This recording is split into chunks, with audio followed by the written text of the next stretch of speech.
Thank You, Overseer.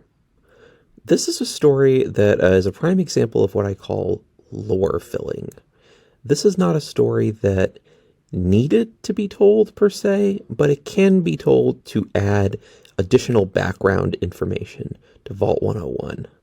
So let's talk a little bit about the specifics. First things first, I tried to keep everything within the canon of Vault 101, for the most part.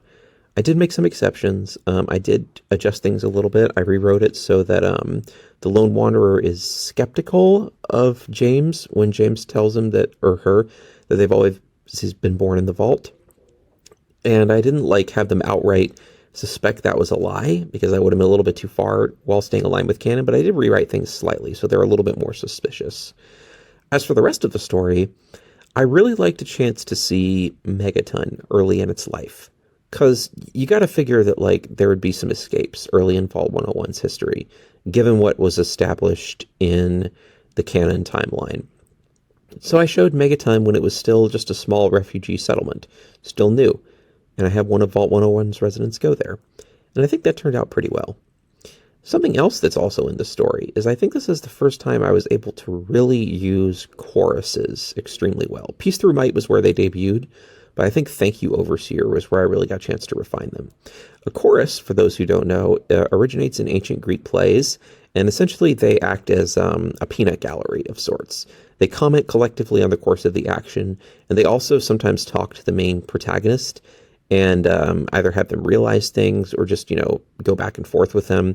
It's been a while since I've been to college, so I don't remember exactly how Greek choruses work, but honestly, I think that's for the best, because being able to write Greek choruses with the knowledge of them while also making them different enough to be modern is what makes them work in these contexts.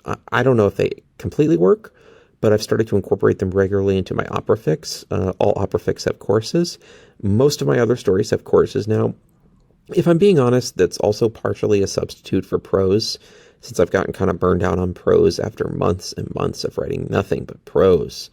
So now I want to keep the stories, I want to keep publishing them at the pace that I do, but I need another way to do it. So that's where the choruses come from.